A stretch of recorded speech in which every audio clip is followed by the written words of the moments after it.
Gue bakal mulai video ini pakai series yang lagi naik daun dan mungkin lo udah pernah denger, The Last of Us. The Last of Us ini adalah film soal post-apokaliptik zombie yang diangkat dari video game dan lagi jadi salah satu serial hit. Kalau lo nggak nonton pun, kemungkinan besar lo udah lihat video ini. Di video kali ini gue nggak bahas soal gimana kerennya The Last of Us atau banyaknya isu yang bisa kita bahas dari situ. Tapi gue mau bahas dari yang fundamental dan mendasar dari semua film soal post-apocalyptic world. Sebenarnya bisa nggak sih global civilization atau peradaban dunia tuh jatuh gitu? Atau itu cuma ya fiksi belaka doang? Spoiler dari pertanyaannya, bisa. Tapi kalau penasaran gimana alasannya, tonton video sampai habis biar dapat keseluruhan insight-nya.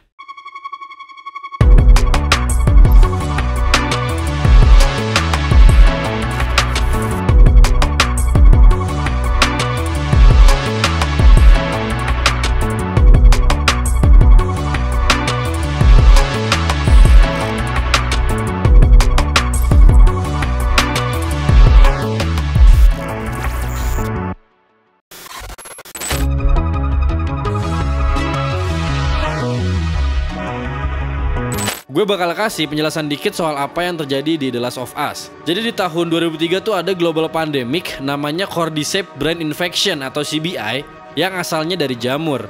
Jamur ini tuh menginfeksi manusia sampai akhirnya tuh mereka bisa ngendalin otak manusia. Akhirnya mereka jadi zombie karena mereka nggak bisa disembuhin. Akhirnya pemerintahan mulai bangun quarantine zone atau QZ. QZ ini adalah area kota yang kecil-kecil banget by the way. Lu juga nggak bisa berinteraksi sama QZ lain kecuali lewat radio. Dan ruang gerak lo juga terbatas. Karena semua orang fokus buat survival, akhirnya banyak perkembangan teknologi dan ilmu pengetahuan yang terhambat. Intinya, peradaban dunia tuh runtuh. Nah, terus relevansinya apa nih sama cerita di video ini? Sebenarnya, peradaban dunia runtuh itu udah pernah terjadi dan tercatat di sejarah. Biasanya sih karena pandemi dan wabah besar. Kalau kita tarik ke zaman perunggu ya, peradaban di daerah Mediterania itu jatuh karena wabah yang menyebar. Wabah yang jadi dugaan para peneliti dan arkeolog adalah cacar, bubonic plague, dan tularemia. Di belahan dunia lain, cacar air juga pernah menjatuhkan peradaban Amerika Selatan yang terkenal. Nah, karena wabah cacar ini juga ya, sejarawan juga berpendapat inilah alasannya kedua suku ini bisa mudah dikalahkan oleh Spanyol. Atau kayak Minamata disease yang terjadi di Jepang sekitar 1930-an. Ada mercury poisoning di dekat sungai sebuah pabrik dan komunitas, dan membuat semua orang itu jadi sakit. Sakitnya pun beda kayak cacar air, tapi ini tuh sampai ke masalah neurologis juga ya, kayak kejang dan kelumpuhan. Bahkan kalau contoh tadi terlalu jauh, lo juga bisa ingat pas lagi pandemi COVID-19 terjadi. Kita semua mungkin sempat menyicip ya apa yang terjadi ketika sebuah wabah itu benar-benar jadi tantangan umat manusia. Masa-masa dimana lo ragu kira-kira dampak COVID-19 itu sampai kapan. Jadi ada riset yang nemuin kalau apa yang terjadi pas COVID-19 itu bisa banget ngegambarin apa yang terjadi kalau seandainya peradaban dunia tuh gagal. Dari kacamata evolusioner. Tapi nih ya, walaupun gue sekilasnya kayak serem banget nih kalau wabah atau krisis besar itu punya potensi buat ngancurin peradaban dunia. Sebenarnya di satu sisi ini bisa banget ngatur ulang banyak hal di dunia ini, kayak yang tertulis di artikel ini nih. Aspek yang berubah tuh banyak banget, mulai dari bidang kesehatan, teknologi, community, bahkan sampai ke level pemerintahan. Dan gimana negara berjalan. Baik itu dampak yang baik ataupun dampak yang buruk. Tapi karena video ini soal gimana peradaban dunia bisa runtuh, gue bakal balik lagi ke topik itu. Topik yang gue bahas ini sebenarnya dipakai buat latar belakang pembuatan The Last of Us. Versi ekstrimnya sih. Gimana kalau peradaban dunia hancur karena climate change? Mungkin banget terjadi kok sebenarnya.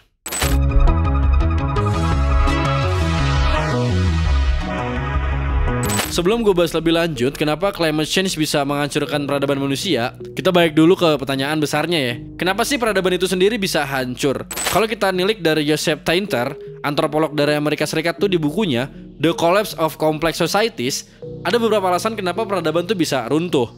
Buku ini pun juga hasil rekap dari riset-riset yang beliau udah lakukan. Tapi gue bakal highlight alasan nomor pertama dan kemungkinan nyambung ke alasan lain, natural disaster dan climate change. Bahkan belakangan juga banyak penelitian yang nemuin kalau ini adalah penyebab utama jatuhnya peradaban kuno di China, Timur Tengah, Eropa, bahkan Amerika. Beberapa penelitian di area paleoclimatological juga nemuin bahwa ketika ada perubahan temperatur atau cuaca, banyak memunculkan konflik sosial, bahkan penurunan populasi di saat yang bersamaan. Peradaban Khmer di Kamboja salah satu yang hancur karena climate change. Kekeringan parah diikuti oleh hujan monsun parah akibat perubahan iklim yang sangat drastis saat itu. Apalagi kalau misalnya peradaban itu nggak bisa beradaptasi dengan kondisi yang lagi terjadi. Nah, dari perubahan iklim yang drastis ini, akhirnya tuh orang-orang migrasi ke tempat lain yang lebih aman dan makmur. Jadi peradabannya jatuh deh. Which makes sense kan? Di masa peradaban kuno dimana kita bisa asumsikan dependen banget sama iklim dan pertanian, kalau keduanya ini ngalamin perubahan yang sangat besar, bisa ngasih domino efek juga ke banyak hal. Selain contoh tadi, Tainter juga menyontohkan penyebab utama tersebarnya Black Death di Eropa. Emang sih bukan serta-merta cuaca ini mendingin jadi wabah muncul ya. Tapi cuaca dingin menciptakan perang besar, migrasi populasi, dan paceklik atau kelaparan yang akhirnya bikin sebuah peradaban tuh diambang kehancuran. Mungkin sampai saat ini lo penasaran gitu ya. Terus gimana caranya climate change ini bisa bikin peradaban modern yang udah maju dan gampang adaptasi bisa jatuh juga? Pertama, sesuai dengan yang sempat gue jelasin tadi, climate change ini bisa ngaruh ke peradaban secara langsung atau juga enggak sih. Misalnya lewat kekeringan, banjir, suhu panas yang ekstrim, atau bahkan air laut yang jadi tinggi. Menurut UNESCO, banyak banget peradaban kecil atau settlements yang tinggal di Mesir, India, Jamaika, Argentina, hingga Laut Hitam. Peradaban besar dan modern kayak di Polinesia juga terancam hilang karena bisa terendam air laut yang lebih meninggi karena climate change. Kalau dampak nggak langsung, pertanian dan pangan yang gue sempat singgung itu dependen banget sama iklim, bisa terganggu dan kualitas panen bisa rusak. Belum lagi kalau masalahnya banjir dan bisa ganggu transportasi. Kita udah pernah bahas lebih banyak soal climate change di video lain by the way. Bisa cek Instagram dan TikTok The Futurist Gen Z. Kedua, climate change ngaruh ke penyebaran wabah berbahaya. Di sejarah, climate change udah ngebuat penyebaran wabah kayak malaria, DBD, dan Lyme disease. Kayak grafik yang gue kasih di layar ini. Suhu yang menghangat ningkatin kemungkinan nyamuk buat bertahan hidup dan frekuensi gigitan mereka jadi wabah West Nile. Black Death yang populer banget di Eropa, yang awalnya bisa menyebar parah banget karena masalah sanitasi dan penyebaran oleh tikus. Diduga sebenarnya karena climate change juga. Kayak yang ketiga, climate change juga berpengaruh ke infeksi jamur. Bener ya, fase-fase itu kemungkinan besar bisa banget terjadi. Tapi bisa jadi nggak di proses evolusi sekarang. Walaupun gitu, penyebaran infeksi jamur itu dipercepat oleh makin menghangatnya atmosfer bumi. Semakin bumi itu hangat gitu, semakin mudah infeksi jamur menyebar. Bahkan ada penelitian yang bilang kalau climate change ini bisa banget ngubah komponen si jamur, lingkungan, dan inangnya. Hal ini bisa mengakibatkan munculnya jamur baru yang nggak pernah ditemukan, tapi punya kemampuan adaptasi yang hebat. Kedepannya sih bisa ngancem banyak banget aspek hidup manusia. Semoga sih nggak kayak Cordyceps ya.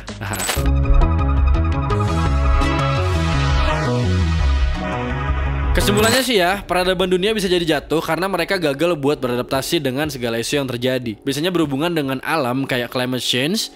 Kita juga udah sempat bahas gimana hal itu dialami peradaban kuno terdahulu. Makanya gitu ya, kalau climate change ini nggak punya langkah yang pasti buat diselesaikan sama umat manusia, peradaban modern tuh runtuh karena climate change, ya tinggal nunggu waktu aja jadinya. Menurut lo gimana? Setuju nggak? Atau kayaknya apa yang gue omongin tadi tuh masih bisa banget salah gitu? Gue pengen banget dengar pendapat lo di kolom komen di bawah, di Instagram atau di TikTok The Futurist Gen Z.